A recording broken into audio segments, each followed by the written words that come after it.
वाहिगुरु जी का खालसा वाहिगुरु जी की फतेह। गुरबाणी अर्थ विचार ਨੀਮਾਂ ਦੀ ਚੱਲ ਰਹੀ ਲੜੀ ਵਿੱਚ ਅੱਜ ਉਹ ਕੁਝ ਸ਼ਬਦ ਜਿਹੜੇ ਆਮ ਤੌਰ 'ਤੇ ਇਸਤੇਮਾਲ ਨਹੀਂ ਹੁੰਦੇ, ਬਹੁਤ ਘੱਟ ਪ੍ਰਯੋਗ ਹੁੰਦੇ ਹਨ, ਉਹ ਸ਼ਬਦ ਕੋਸ਼ੀ ਅਰਥ ਜਿਨ੍ਹਾਂ ਸ਼ਬਦਾਂ ਦੀ ਵਰਤੋਂ ਬੜੀ ਘੱਟ ਹੁੰਦੀ ਹੈ, ਉਹਨਾਂ ਦਾ ਜ਼ਿਕਰ ਅਸੀਂ ਇੱਕ ਪੰਕਤੀ ਅਸੀਂ ਕੱਲ੍ਹ ਵੀ ਕੀਤੀ ਸੀ, ਆਨੰਦ ਕਰੋ ਮਿਲ ਸੁੰਦਰ ਨਾਰੀ। ਇੱਥੇ ਨਾਰੀ ਤੋਂ ਮਤਲਬ ਨਾੜੀਆਂ ਹੈ, ਨਾਰੀ ਤੋਂ ਭਾਵ ਇਸਤਰੀ ਨਹੀਂ, ਕਿ ਸਰੀਰਕ ਜਿਹੜੀਆਂ ਇੰਦਰੀਆਂ ਨੇ ਇਹ ਜਦੋਂ ਵਸ ਵਿੱਚ ਆ ਜਾਂਦੀਆਂ ਨੇ ਅਤੇ ਜੀਵਨ ਆਨੰਦਮਈ ਹੋ ਜਾਂਦਾ ਹੈ। ਇਸੇ ਤਰ੍ਹਾਂ ਇੱਕ ਪੰਕਤੀ ਹੈ, ਐਸਾ ਗਿਆਨ ਕਥੈ ਬਨਵਾਰੀ ਮਨ ਰੇ ਪਵਨ ਦ੍ਰਿੜ ਸੁਖ ਮਨ ਨਾਰੀ। ਐਸਾ ਗਿਆਨ ਕਥੈ ਬਨਵਾਰੀ, ਐਸਾ ਗਿਆਨ ਹਿਰਦੇ ਵਿੱਚ ਪ੍ਰਗਟ ਹੋ ਜਾਵੇ, ਕਥਨ ਹੋ ਜਾਵੇ। ਮਨ ਰੇ ਪਵਨ ਦ੍ਰਿੜ ਸੁਖ ਮਨ ਨਾਰੀ, ਇੱਥੇ ਵੀ ਸੁਖ ਮਨ ਨਾਰੀ ਤੋਂ ਭਾਵ ਮਨ ਨੂੰ ਸੁਖ ਦੇਣ ਵਾਲੀਆਂ ਇੰਦਰੀਆਂ, ਸਰੀਰਕ ਇੰਦਰੀਆਂ ਐਸੇ ਪਾਸੇ ਨਾ ਜਾਣ ਜਿਹਦੇ ਨਾਲ ਮਨ ਆਤਮਾ ਦੁਖੀ ਹੋ ਜਾਵੇ। ਤੋ ਇੱਥੇ ਵੀ ਨਾਰੀ ਤੋਂ ਭਾਵ ਇਸਤਰੀ ਨਹੀਂ ਹੈ, ਬਲਕਿ ਸਰੀਰਕ ਇੰਦਰੀਆਂ ਹੈ। ਤਗ ਨਾ ਇੰਦਰੀ ਤਗ ਨਾ ਨਾਰੀ ਬਲਕਿ ਥੁੱਕ ਪਵੈਂਦ ਤੇ ਦਾੜੀ। ਆਸਾ ਦੀ ਵਾਰ ਵਿੱਚੋਂ ਤਗ ਭਾਵ ਧਾਗਾ, ਜਨੇਊ। ਕੋਈ ਇੰਦਰੀਆਂ ਨੂੰ ਤਾਂ ਜਨੇਊ ਨਹੀਂ ਪੈਂਦਾ, ਨਾੜੀਆਂ ਨੂੰ ਜਨੇਊ ਨਹੀਂ ਪੈਂਦਾ, ਇਸ ਲਈ ਇਨਸਾਨ ਰੋਜ਼ ਆਪਣੀ ਬੁਰੇ ਕਰਮਾਂ ਰਾਹੀਂ ਆਪਣੀ ਬੇਇੱਜ਼ਤੀ ਹੀ ਕਰਵਾਉਂਦਾ ਹੈ, ਆਪਣੀ ਤੋਹੀਨ ਹੀ ਕਰਵਾਉਂਦਾ ਹੈ। ਤਾਂ ਇੱਥੇ ਵੀ ਨਾਰੀ ਤੋਂ ਮਤਲਬ ਇਸਤਰੀ ਨਹੀਂ ਹੈ, ਸਰੀਰਕ ਇੰਦਰੀਆਂ ਨਾੜੀਆਂ ਨੇ। ਫੌਜ ਸਤਾਨੀ ਹਾਟ ਪੰਜਾਂ ਜੋੜੀ ਹੈ, 10 ਨਾਰੀ ਅਵਤੂਤ ਦੇਨ ਚ ਮੋੜੀ ਹੈ। ਇੱਥੇ ਵੀ 10 ਨਾਰੀ ਤੋਂ ਭਾਵ 10 ਇੰਦਰੀਆਂ ਦਾ ਹੀ ਜ਼ਿਕਰ ਹੈ। ਤੋ ਇਹ ਸ਼ਬਦ ਇਸਤਰੀ ਦੇ ਤੌਰ 'ਤੇ ਵੀ ਇਸਤੇਮਾਲ ਹੁੰਦਾ ਹੈ, ਪਰ ਇੱਥੇ ਨਾੜੀਆਂ ਤੋਂ ਭਾਵ ਇੰਦਰੀਆਂ ਹੈ।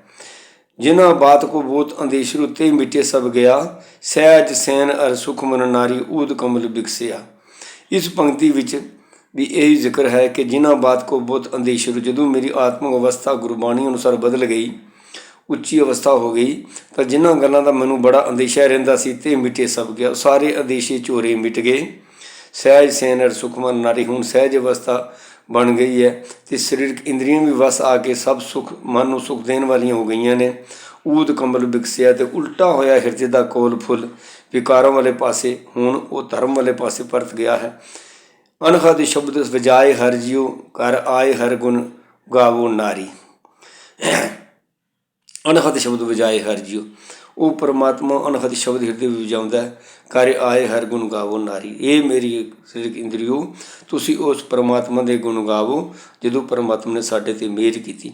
ਤਾਂ ਇਹ ਹੈ ਉਹ ਸ਼ਬਦ ਜਿਨ੍ਹਾਂ ਦਾ ਬਹੁਤ ਘੱਟ ਇਸਤੇਮਾਲ ਇਸ ਰੂਪ ਵਿੱਚ ਆਮ ਸਾਹਿਤ ਵਿੱਚ ਹੁੰਦਾ ਹੈ, ਪਰ ਗੁਰਬਾਣੀ ਵਿੱਚ ਇਹਨਾਂ ਅਰਥਾਂ ਵਿੱਚ ਇਹਨਾਂ ਸ਼ਬਦਾਂ ਨੂੰ ਲਿਆ ਗਿਆ ਹੈ।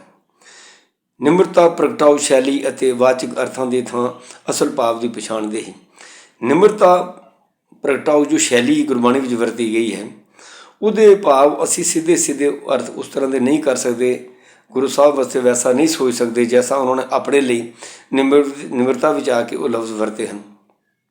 ਜਿਸ ਤਰ੍ਹਾਂ ਨਾਨਕ ਨੀਚ ਕਹਿ ਵਿਚਾਰ ਤਾਨਕ ਰੂਪ ਰਹਾ ਕਰਤਾਰ। ਇੱਥੇ ਨਾਨਕ ਨੀਚ ਆਪਣੇ ਆਪ ਨੂੰ ਗੁਰੂ ਜੀ ਨਾਨਕ ਨੀਚ ਕਹਿ ਰਹੇ ਨੇ ਨਿਮਰਤਾ ਭਾਵ ਵਿੱਚ ਆ ਕੇ। ਇੱਥੇ ਇਹਦਾ ਮਤਲਬ ਇਹ ਅਸੀਂ ਨਹੀਂ ਕਰ ਸਕਦੇ ਕਿ ਗੁਰੂ ਸਾਹਿਬ ਦਾ ਕੋਈ ਜੀਵਨ ਨੀਚ ਸੀ, ਐਸਾ ਅਰਥ ਅਸੀਂ ਨਹੀਂ ਕਰ ਸਕਦੇ।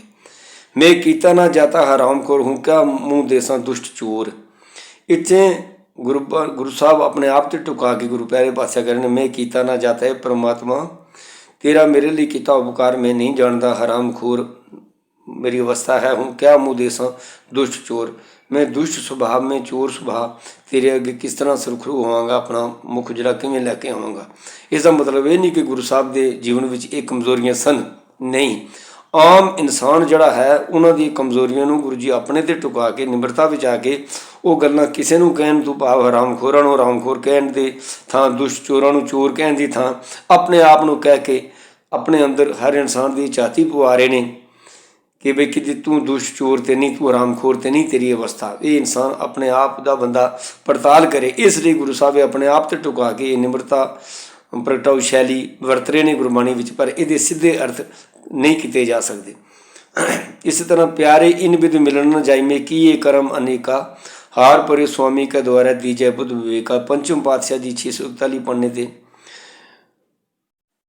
ਪਾਠ ਪੜ੍ਹੇ ਔਰ ਵੇਦ ਵਿਚਾਰ ਨਿਵਲ ਭਿਹੰਗਮ ਸਾਧੇ ਵਾਲਾ ਸ਼ਬਦ ਜੋ ਇੱਥੋਂ ਆਰੰਭ ਹੁੰਦਾ ਹੈ, ਉਸ ਦੀ ਰਾਹ ਦੀ ਪੰਕਤੀ ਹੈ, प्यारे इन विध मिलन जाई। हे मेरे प्यारे मित्रों, इस तरीके नाल इन्हां तरीकों नाल मिलिया नहीं जा सकता। मैं किए कर्म अनेका, मैं इहो ਜਿਹੇ अनेकां कर्म कर चुके हाँ।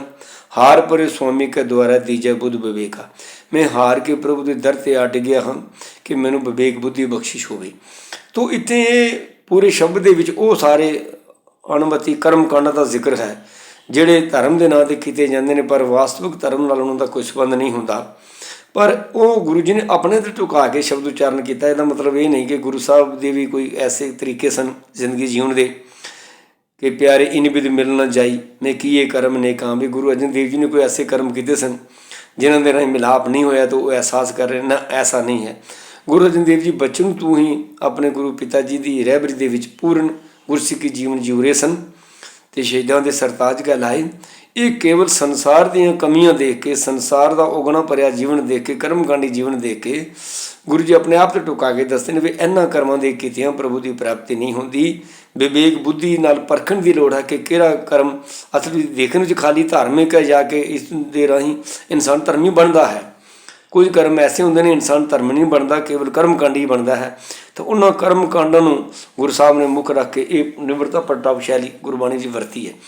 ਤੋ ਐਸੇ ਜਿਹੜੇ ਸ਼ਬਦ ਨੇ ਇਹ ਗੁਰੂ ਸਾਹਿਬ ਆਪਣੇ 'ਤੇ ਟਿਕਾਉਂਦੇ ਨੇ, ਲੇਕਿਨ ਇਹਦਾ ਮਤਲਬ ਇਹ ਨਹੀਂ ਨਿਕਲ ਸਕਦਾ ਕਿ ਇਹੋ ਜਿਹੀ ਕਮੀਆਂ ਗੁਰੂ ਪਾਤਸ਼ਾਹਾਂ ਦੇ ਵਿੱਚ ਸਨ ਜਾਂ ਬਾਣੀਕਾਰਾਂ ਦੇ ਵਿੱਚ ਸਨ। ਕਈ ਥਾਂ 'ਤੇ ਗੁਰੂ ਸਾਹਿਬ ਤੋਂ ਬਾਅਦ ਦੇ ਗੁਰੂਆਂ ਨੇ ਆਪਣੇ ਆਪ ਨੂੰ ਨਿਮਰਤਾ ਵਿੱਚ ਆ ਕੇ ਗੁਰੂ ਨਾਨਕ ਪਾਤਸ਼ਾਹ ਜੀ ਦੀ ਵਡਿਆਈ ਵਰਣਨ ਕੀਤੀ ਹੈ ਕਿ ਜਿਨ੍ਹਾਂ ਦੇ ਸਦਕਾ, ਜਿਨ੍ਹਾਂ ਦੀ ਨਦਰ ਕਰਮ ਨਾਲ ਬਾਕੀ ਗੁਰੂ ਸਾਹਿਬਾਨ ਇਸ ਉੱਚੇ ਮਰਤਬੇ ਦੇ ਪਹੁੰਚੇ। ਜਿਵੇਂ ਗੁਰੂ ਪੰਚਮ ਪਾਤਸ਼ਾਹ ਕਹਿੰਦੇ ਨੇ, ਮੈਂ ਮੂਰਖ ਕੀ ਕੇਤਕ ਬਾਤ ਹੈ ਕੋਟ ਪਰਾਦੀ ਤਰਿਆ ਰੇ, ਗੁਰੂ ਨਾਨਕ ਜੀ ਨੇ ਸੁਣਿਆ ਵੇਖਿਆ ਸੇ ਫਿਰ ਗਰਬਾਸ ਨਾ ਭਰਿਆ ਰਹੇ। ਇੱਥੇ ਗੁਰੂ ਨਾਨਕ ਸਾਹਿਬ ਨੂੰ ਵਡਿਆਈ ਦਿੱਤੀ ਜਾ ਰਹੀ ਹੈ ਕਿ ਜਿਨ੍ਹਾਂ ਨੇ ਗੁਰੂ ਨਾਨਕ ਸਾਹਿਬ ਨੂੰ ਸੁਣਿਆ, ਪੜ੍ਹਿਆ, ਵੇਖਿਆ, ਭਾਵ ਉਹਨਾਂ ਦੇ ਦਰਸ਼ਨ, ਬਾਣੀ ਰੂਪ ਦਰਸ਼ਨ ਕੀਤੇ, ਉਹਨਾਂ ਦੇ ਗੁਰੂ ਰੂਪ ਦਰਸ਼ਨ ਕੀਤੇ, ਉਹ ਕਦੇ ਵੀ ਗਰਭਵਾਸ ਨਹੀਂ ਪੈਂਦੇ, ਜਨਮ ਮਰਨ ਦੇ ਗੇੜ ਤੋਂ ਮੁਕਤ ਹੋ ਜਾਂਦੇ ਨੇ। ਮੈਂ ਮੂਰਖ ਕੀ ਕੇਤਕ ਬਾਤ ਹੈ, ਇੱਥੇ ਆਪਣੇ ਆਪ ਨੂੰ ਨਿਮਰਤਾ ਪ੍ਰਗਟਾਵਸ਼ਾਲੀ ਵੀ ਮੈਂ ਮੂਰਖ ਕਹਿ ਰਹੇ ਤਾਂ ਭਾਵੇਂ ਨਹੀਂ ਕਿ ਗੁਰੂ ਸਾਹਿਬ ਵਿੱਚ ਕੋਈ ਐਸੀ ਕਮੀ ਸੀ। ਕੋਟ ਅਪਰਾਧੀ ਤਰਿਆ ਰੇ, ਕੋਟ ਅਪਰਾਧੀਆਂ ਵਿੱਚ ਆਪਣੇ ਆਪ ਨੂੰ ਅੰਕਿਤ ਕਰਦੇ। ਇਹ ਨਹੀਂ ਕਿ ਗੁਰੂ ਸਾਹਿਬ ਸੱਚਮੁੱਚ ਹੀ ਅਪਰਾਧੀ ਸਨ, ਐਸੇ ਅਰਥ ਇੱਥੇ ਨਹੀਂ ਲਈ ਜਾ ਸਕਦੇ। ਆਪਣੇ ਆਪ ਨੂੰ ਨਿਮਰਤਾ 'ਚ ਆ ਕੇ ਗੁਰੂ ਸਾਹਿਬ ਦੀ ਵਡਿਆਈ ਦੱਸਣ ਲਈ ਆਪਣੀ ਨਿਮਰਤਾ ਪ੍ਰਗਟ ਕੀਤੀ ਜਾ ਰਹੀ ਹੈ। ਗਿਆਨ ਧਿਆਨ ਕਿਛ ਕਰਮ ਨਾ ਜਾਣਾ, ਸਾਰ ਨਾ ਜਾਣਾ ਤੇਰੀ, ਸਭ ਤੇ ਵੱਡਾ ਸਤਿਗੁਰੂ ਨਾਨਕ ਜਿਨ ਕਲ ਰਾਖੀ ਮੇਰੀ, ਮੇਰੇ ਰਾਮ ਰਹਿ ਤੂੰ ਸੰਤਾਂ ਕਾ ਸੰਤ ਤੇਰੀ। ਇਹ ਇਸ ਸ਼ਬਦ ਦੀ ਰਾਵ ਦੀ ਪੰਕਤੀ ਹੈ। ਸੰਤ ਜਨਾਂ ਦੀ ਮਹਿਮਾ ਵਰਣਨ ਕੀਤੀ ਜਾ ਰਹੀ ਹੈ ਸ਼ਬਦ ਦੇ ਵਿੱਚ। ਅਤੇ ਇੱਥੇ ਸਭ ਤੋਂ ਵੱਡਾ ਸਤਿਗੁਰੂ ਨਾਨਕ ਤੋਂ ਭਾਵ ਹੈ ਕਿ ਮੇਰੇ ਲਈ ਸਭ ਤੋਂ ਸੰਤਾਂ, ਮਹਾਤਮਾਵਾਂ, ਗੁਰਮੁਖਾਂ ਵਿੱਚ ਗੁਰੂ ਨਾਨਕ ਹੀ ਮੇਰੇ ਵਾਸਤੇ ਸਭ ਤੋਂ ਵੱਡਾ ਹੈ, ਜਿਨ੍ਹਾਂ ਨੇ ਇਸ ਕੱਲ ਦੇ ਯੁੱਗ ਵਿੱਚ ਮੇਰੀ ਪੈਜ ਰੱਖ ਲਈ, ਮੇਰੀ ਪੱਤ ਰੱਖ ਲਈ, ਮੈਨੂੰ ਧਰਮ ਦਾ ਮਾਰਗ ਦਿਖਾ ਦਿੱਤਾ। ਅਤੇ ਆਪਣੇ ਆਪ ਲਈ ਕਹਿੰਦੇ ਨੇ ਗਿਆਨ ਧਿਆਨ ਕਿਛ ਕਰਮ ਨਾ ਜਾਣਾ, ਸਾਰ ਨਾ ਜਾਣਾ ਤੇਰੀ। ਮੈਂ ਕੋਈ ਗਿਆਨ ਧਿਆਨ ਨਹੀਂ ਜਾਣਦਾ। ਇਸ ਤੋਂ ਹਰਗਿਜ਼ ਇਹ ਮਤਲਬ ਨਹੀਂ ਨਿਕਲਦਾ ਗੁਰੂ ਅਰਜਨ ਦੇਵ ਜੀ ਪਾਤਸ਼ਾਹ ਵਿੱਚ ਕੋਈ ਗਿਆਨ ਧਿਆਨ ਦੀ ਗੱਲ ਹੀ ਨਹੀਂ ਸੀ ਹੈ। ਉਹ ਪੂਰਨ ਤੌਰ ਦੇ ਰੱਬੀ ਗਿਆਨ ਨਾਲ ਸਰਸ਼ਾਰ ਸਨ ਅਤੇ ਪੂਰਾ ਸੁਰਤੀ ਧਿਆਨ ਆਪਣਾ ਪ੍ਰਭੂ ਜੋੜਨ ਵਾਲੇ ਸਨ। ਇਸ ਲਈ ਇਹਨਾਂ ਸ਼ਬਦਾਂ ਦੇ ਇਹ ਅਰਥ ਨਾ ਤੇ ਆਪਣੇ ਆਪ 'ਤੇ ਟੁਕਾਏ ਨਿਮਰਤਾ ਵਾਲੇ ਸ਼ਬਦਾਂ ਵਿੱਚ ਉਹ ਸ਼ਬਦਾਂ ਦੇ ਅਰਥ ਗੁਰੂ ਸਾਹਿਬ 'ਤੇ ਟੁਕਾਏ ਜਾ ਸਕਦੇ ਨੇ, ਤਾਂ ਨਾ ਆਪਣੀ ਨਿਮਰਤਾ ਅਤੇ ਦੂਜੇ ਗੁਰੂ ਦੀ ਵਡਿਆਈ ਵਿੱਚ ਜਿਹੜੇ ਉਚਾਰੇ ਸ਼ਬਦ ਨੇ ਉਹਨਾਂ ਤੋਂ ਭਾਵ ਇਹ ਨਿਕਲ ਸਕਦਾ ਹੈ ਕਿ ਗੁਰੂ ਸਾਹਿਬਾਂ 'ਚ ਕੋਈ ਕਮੀਆਂ ਸਨ। ਤੋ ਲਿਹਾਜ਼ਾ ਇੱਥੇ ਅਰਥ ਕਰਨ ਲੱਗਿਆਂ ਅਸੀਂ ਇਸ ਸ਼ੈਲੀ ਦਾ ਖਿਆਲ ਰੱਖਣਾ ਹੈ ਕਿ ਗੁਰੂ ਸਾਹਿਬ ਨਿਮਰਤਾ ਪਾ ਵੀ ਜਾ ਕੇ ਸੰਸਾਰ ਦੇ ਉਗਣਾ ਨੂੰ ਆਪਣੇ ਆਪ 'ਤੇ ਟੁਕਾਉਂਦੇ ਨੇ, ਕਿਸੇ ਨੂੰ ਉਗਣਾ ਭਰਿਆ ਕਹਿਣ ਦੇ ਬਦਲੇ। ਜਿਵੇਂ ਜਪਜੀ ਸਾਹਿਬ ਵੀ ਤੁਸੀਂ ਦੇਖ ਲਓ, ਪੰਜ ਪ੍ਰਧਾਨ ਵਾਲੀਆਂ ਜਿਹੜੀਆਂ ਇਹ ਪੌੜੀਆਂ ਨੇ ਚਾਰ, ਇਹਨਾਂ ਵਿੱਚ ਪਹਿਲੀ ਪੌੜੀ ਵਿੱਚ ਕੁਦਰਤ ਕੌਣ ਕਹਾਂ ਵਿਚਾਰ ਵਾਰਨ ਜਵੇਂ ਇੱਕ ਵਾਰ ਜੋ ਤੁਧ ਭਾਵੈ ਸਹਿ ਪਹਿਲੀ ਕਾਰ ਤੂੰ ਸਦਾ ਸਮ ਨਿਰੰਕਾਰ। ਇਹੋ ਹੀ ਦੂਜੀ ਪੌੜੀ ਵਿੱਚ ਕੁਦਰਤ ਕੌਣ ਕਹਾਂ ਵਿਚਾਰ। ਫਿਰ ਤੀਜੀ ਪੌੜੀ 'ਚ ਨਾਨਕ ਨੀਚ ਕਹਿ ਵਿਚਾਰ, ਕਿਉਂਕਿ ਤੀਜੀ ਪੌੜੀ 'ਚ ਗੁਰੂ ਜੀ ਉਹਨਾਂ ਲੋਕਾਂ ਦੀ ਗਿਣਤੀ ਗਿਣ ਰਹੇ ਨੇ ਵੀ ਇਸ ਪਰਮਾਤਮਾ ਦੀ ਬੇਅੰਤ ਸੰਸਾਰ ਵਿੱਚ ਅਸੰਖ ਮੂਰਖ ਅੰਧਕੂਰ, ਅਸੰਖ ਚੂਰ ਹਰਾਮਖੋਰ, ਅਸੰਖ ਅਮਰ ਕਰ ਜਾਏ ਜ਼ੂਰ, ਅਸੰਖ ਗਲਵੜ ਤਿਆਗ ਕਮਾਏ, ਅਸੰਖ ਪਾਪੀ ਪਾਪ ਕਰ ਜਾਏ। ਉਹ ਗਲਤ ਕੰਮ ਕਰਨ ਵਾਲੇ ਲੋਕਾਂ ਦਾ ਜ਼ਿਕਰ ਕਰਦੇ ਨੇ ਅਤੇ ਕੋਈ ਇਹ ਨਾ ਸੋਚ ਲਵੇ ਗੁਰੂ ਨਾਨਕ ਸਾਹਿਬ ਲੋਕਾਂ ਦੇ ਐਬ ਦੇਖ ਰਹੇ ਨੇ, ਆਪਣੇ ਆਪ 'ਤੇ ਉਹਨਾਂ ਦਾ ਧਿਆਨ ਨਹੀਂ। ਅਤੇ ਗੁਰੂ ਸਾਹਿਬ ਆਪਣੇ ਆਪ ਨੂੰ ਵੀ ਕਹਿੰਦੇ ਨੇ ਵੀ ਨਾਨਕ ਨੀਚ ਕਹਿ ਵਿਚਾਰ। ਇਹ ਨਿਮਰਤਾ ਭਾਵ ਹੈ।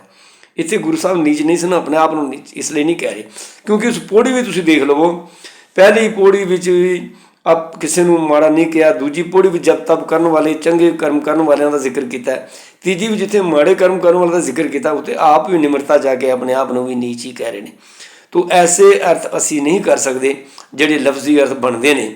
ਇੱਥੇ ਭਾਵਾਤਮਕ ਅਰਥ ਜਿਹੜੇ ਨੇ ਉਹਨਾਂ ਨੂੰ ਅਸੀਂ ਮੁੱਖ ਰੱਖ ਕੇ ਉਹ ਅਰਥ ਕਰ ਸਕਦੇ ਹਾਂ। ਤਾਂ ਗੁਰਬਾਣੀ ਦੇ ਅਰਥ ਕਰਨ ਲੱਗਿਆਂ ਇਹਨਾਂ ਗੱਲਾਂ ਦਾ ਵੀ ਅਸੀਂ ਬੜਾ ਖਾਸ ਖਿਆਲ ਰੱਖਣਾ ਹੈ ਕਿ ਗੁਰੂ ਸਾਹਿਬ ਜਿੱਥੇ ਆਪਣੇ ਲਈ ਐਸੇ ਲਫ਼ਜ਼ ਵਰਤਨ ਤਾਂ ਅਸੀਂ ਸਾਡੇ ਦਿਲ ਵਿੱਚ ਉਹਨਾਂ ਦਾ ਮਹਾਨ ਸਤਿਕਾਰ ਜਿਹਾ ਹੈ ਉਹ ਆਪਣੇ ਥਾਂ 'ਤੇ ਕਾਇਮ ਰਹਿਣਾ ਚਾਹੀਦਾ ਹੈ। ਵਾਹਿਗੁਰੂ ਜੀ ਕਾ ਖਾਲਸਾ, ਵਾਹਿਗੁਰੂ ਜੀ ਕੀ ਫਤਿਹ।